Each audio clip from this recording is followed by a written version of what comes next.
Yeah.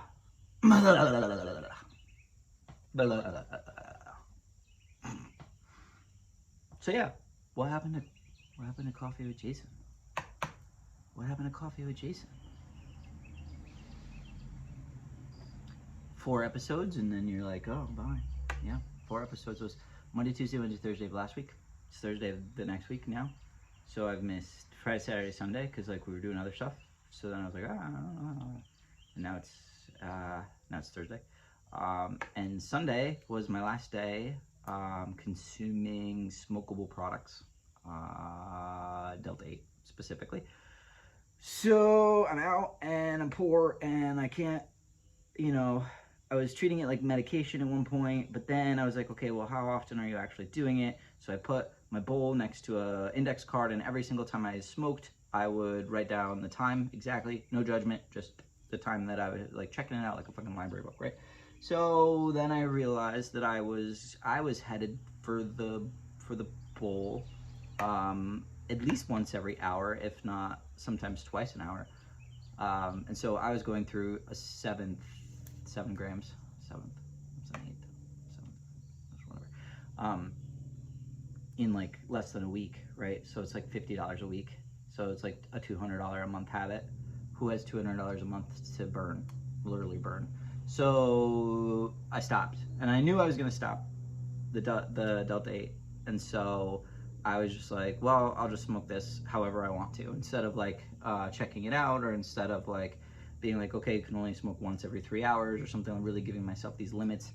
I decided to just smoke it all, watch it burn, let's go, right? So Monday was very hard because it's the second Monday of starting these routines in the schedule, right? But I've taken away part of the ritual that I had used to dopamine myself into, creating or doing or things like that. This tool I've taken away, right? So Monday and Tuesday were kind of low, and it felt like a downswing. It felt like yeah, it felt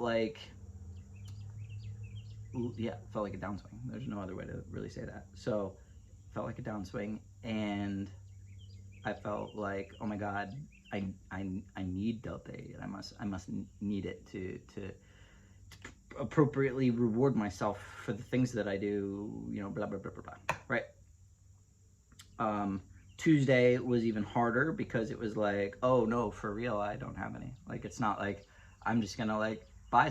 I'm gonna buy more and I'm gonna have it here and it'll be fine. I'll have it. Oh, it's like a blanket.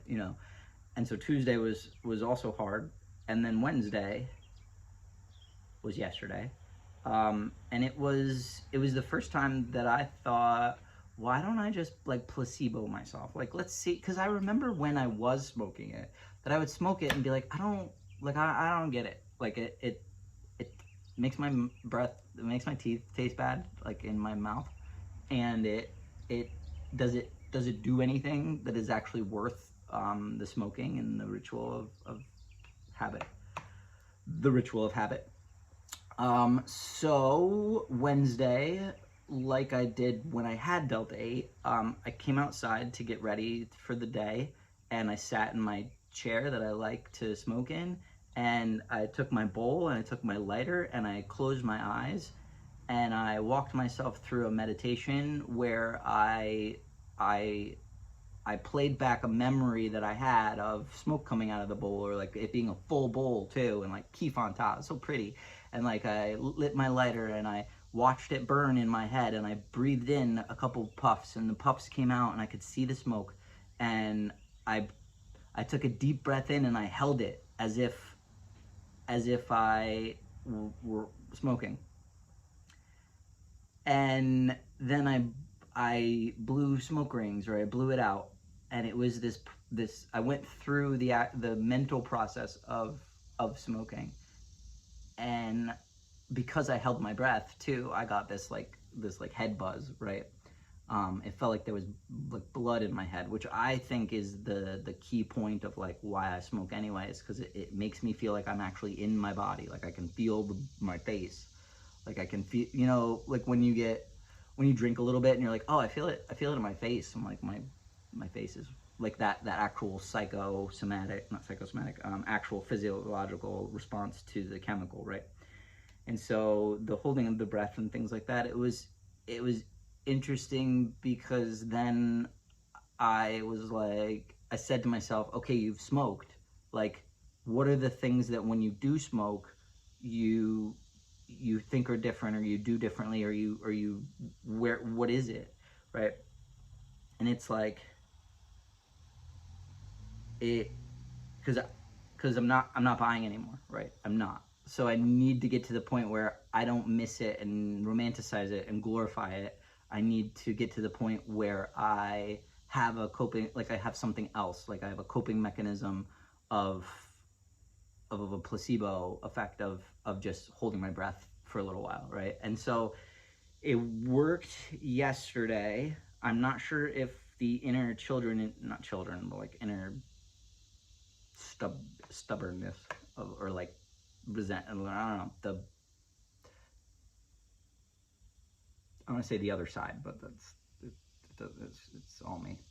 Um, so will it will imagination be able to work long term is the question, or if maybe the placebo, the walkthrough, the imagination kind of gets me to the point where I don't miss it anymore, and I can kind of see the benefits of not participating consistently. So I am just giving it a try, right?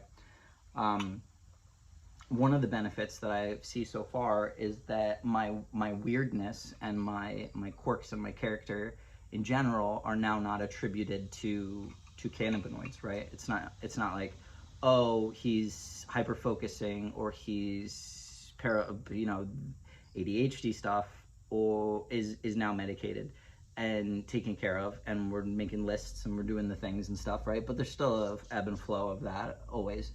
But the eccentricness, or the energy, or the like the creativity, or the quirks, right?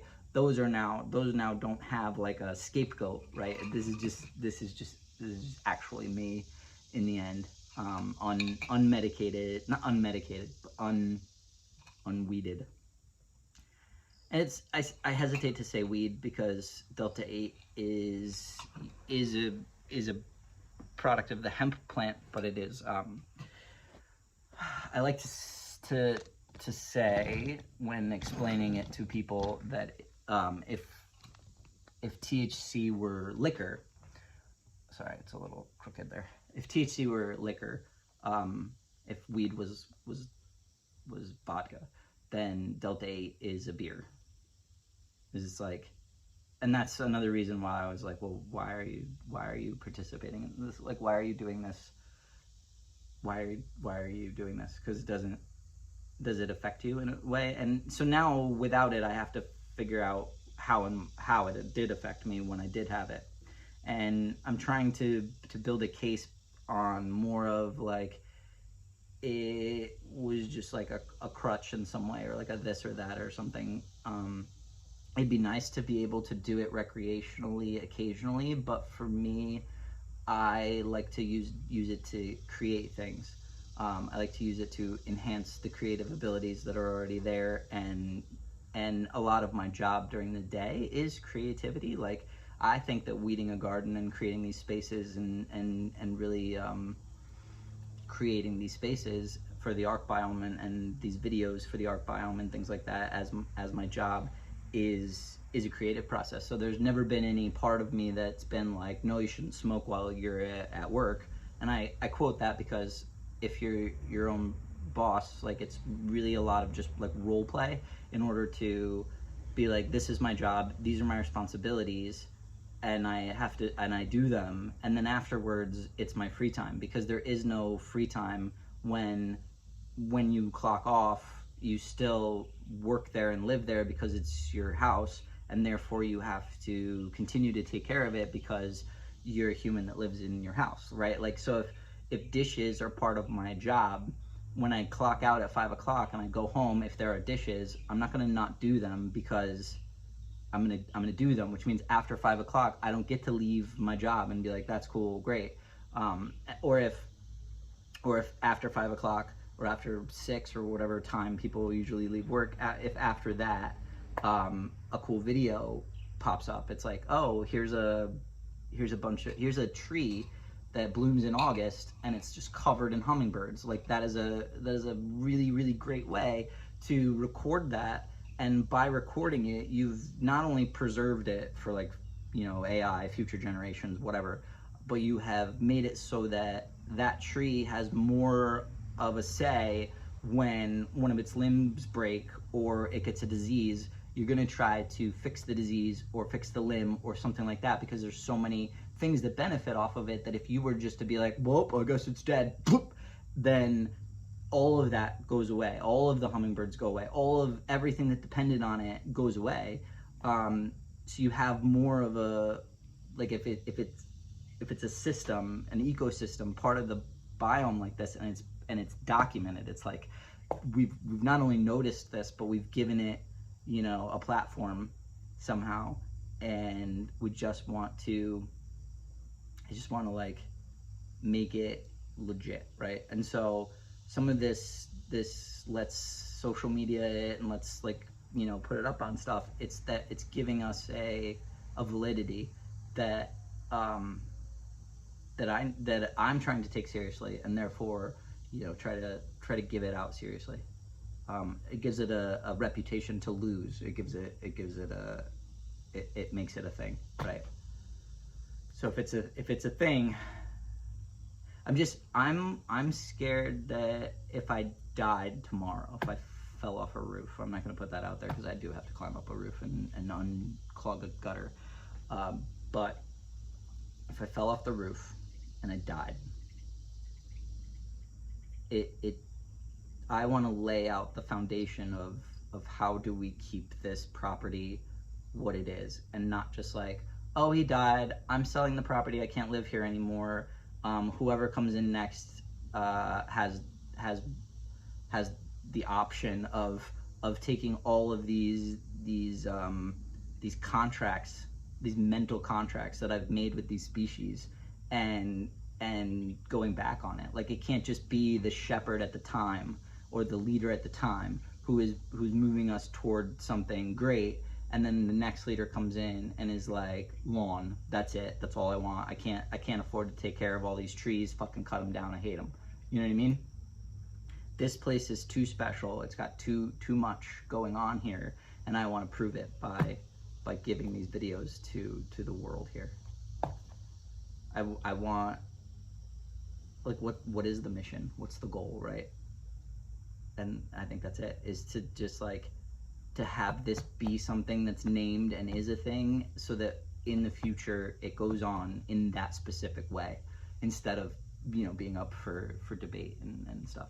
So it would really come down to creating some type of handbook for the seasons and how to take care of the land, creating some type of, maybe a board of directors or something, and then like creating these things, we got the species list going. I want to do a time lapse so that I know where the sun is all the time, so we can know where to put things, and yeah, like a book that just says, like a ArcBiome Bible, that's basically like, this is not only the history and what we've learned and how we've done things so far, but it's hand downable, because we can't bank on the fact that life and humans and everything that's going on right now is going to continue to go on like it does. You should have these little stations, and yeah, if this is my colonizer roots coming out or something like this, but we definitely need to fall back on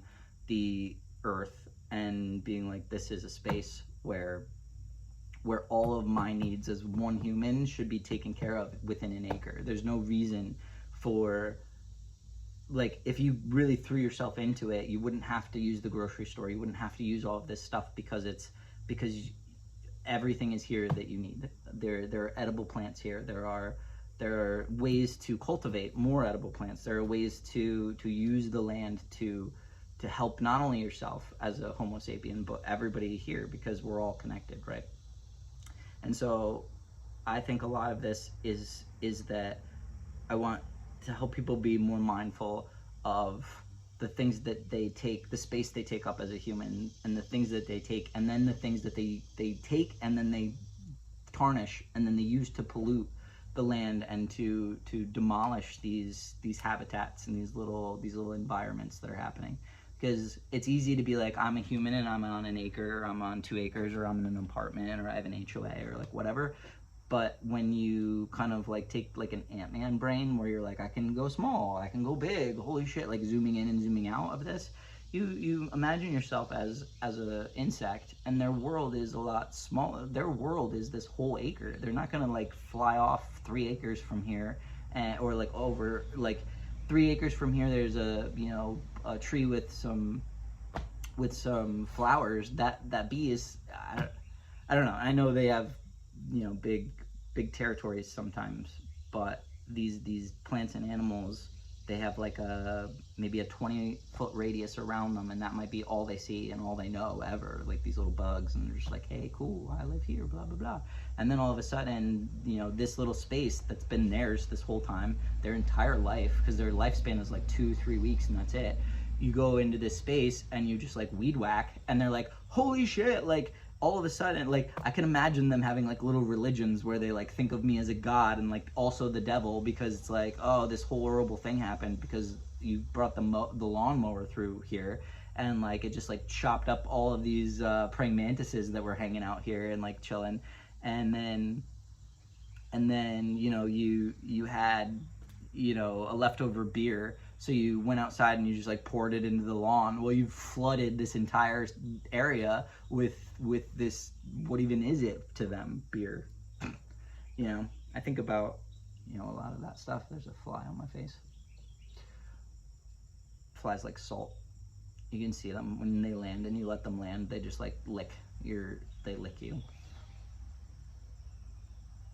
Yep, there's a butterfly stuck in the window there. I'm gonna help him out in a second. We got just a couple minutes. I don't know what I'm doing today. It's Thursday, so it's trash day, which is the obvious of what I'm doing, but the rest of it is like, I think I just want to like tidy and clean and stuff, because things, while I'm doing certain projects, it's just like I just like put the stuff in a box quick and then bring the box to the garage, and so then I get some Doom boxes. So I'm gonna go through some Doom boxes and go through, start some music and take maybe an hour and just like tidy up the garage. But I definitely wanted to start doing the coffee thing again, because that was really cool for me. But like this energy that you're feeling, this energy where I'm continuously talking,